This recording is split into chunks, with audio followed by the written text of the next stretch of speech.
Hello everyone, I'm thwe and welcome back to another review. Today of in Arrlen Black Wolf's Six Deep book, I'll now be reviewing a story, the fourth story, called Shadow Sonnet.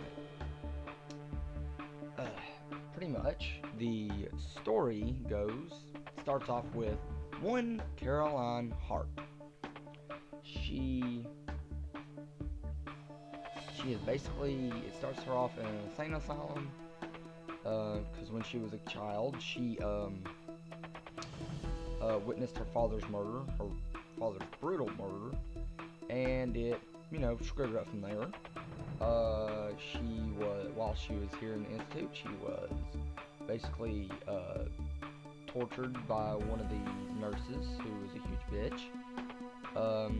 She was also raped and got pregnant, and that's pretty much the beginning of the story. It goes on, pretty much, she was about to lose her child. She was given something that technically caused her to have a miscarriage. Nurse Herman, pretty much, that's the bitch. She's a huge bitch. That gave her something that would basically ended up killing her child, and pretty much it was some kind of sedative, I think, something like that. So what she does is she's crying out for somebody to help her save her baby, and lo and behold, someone answers. It's not God, it's not the devil, it was Death himself. Death showed up to help make a deal with her. Let's see here. Let me read this little section here.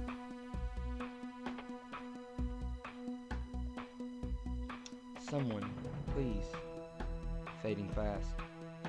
Nurse Harmon backed away as Caroline reached for her arm, searching behind her for the door handle, finding it and exiting it without another word. Only a diverse smile of pleasure when the suffering woman reached for her a second time. God, my Lord, anyone, can you hear me? Save her. Her voice was barely a whisper. Nurse Harm, slipping away. Please, she softly sobbed, somebody save us. Shh. Sleep. I can do that. The voice was clear as the sky in her favorite dream, deep and resonant. Everything was suddenly quiet in her head.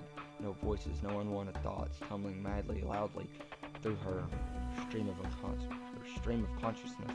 The room was bright, and she stood in the middle of it, looking at her body on her bed, her face frozen in a subdued panic she was feeling just milliseconds ago. You're outside of your body, Caroline. We're kind of, well, right outside of time, I guess would be the best way to put it. Caroline's face twisted with confusion, looking this owner of the voice right in his sunken, hollow eyes. Then all around the room again, back to her body on the bed, then back to the man standing in the shadows, in the far corner. He was tall, better than 6 foot tall, and obviously slim, even though his oversized clothes were meant to hide it.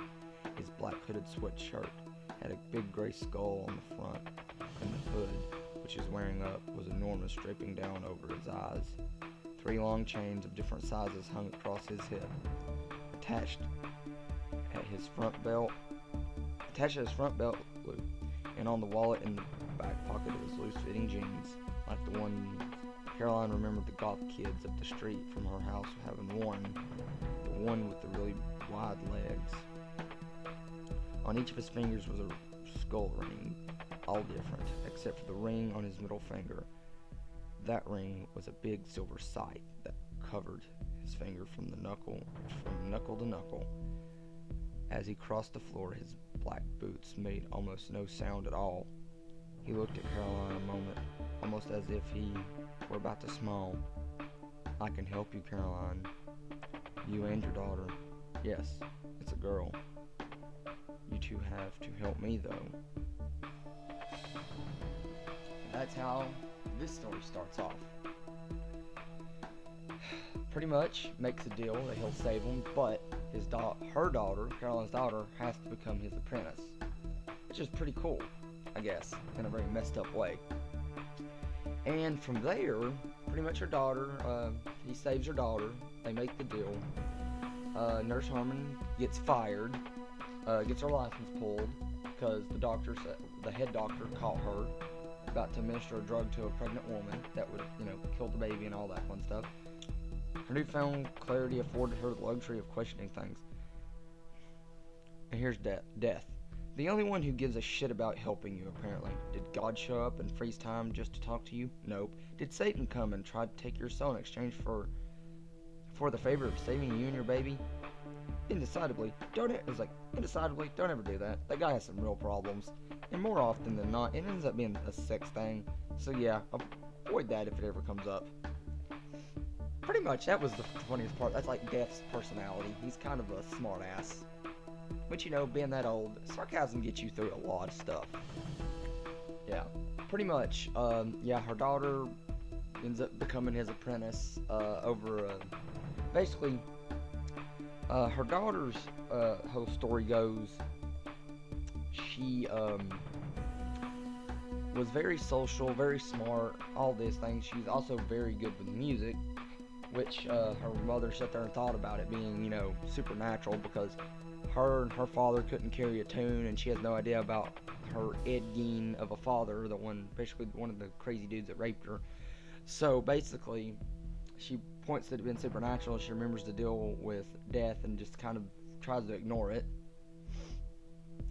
What else? What else is good to talk about for this story? Because there's so many high points, and I don't want to ruin all of it. I mean, you guys really need to pick up this book and read it. Hopefully one day he does some hard copies of it. That'd be even better.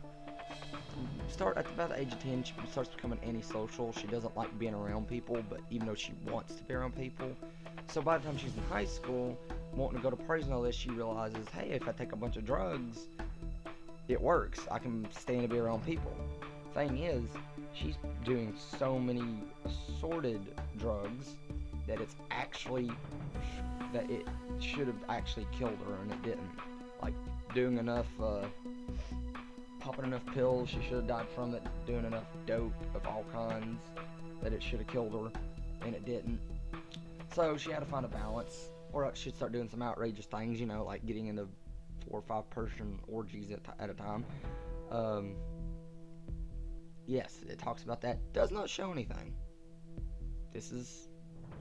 So it's just violence, a little bit of violence.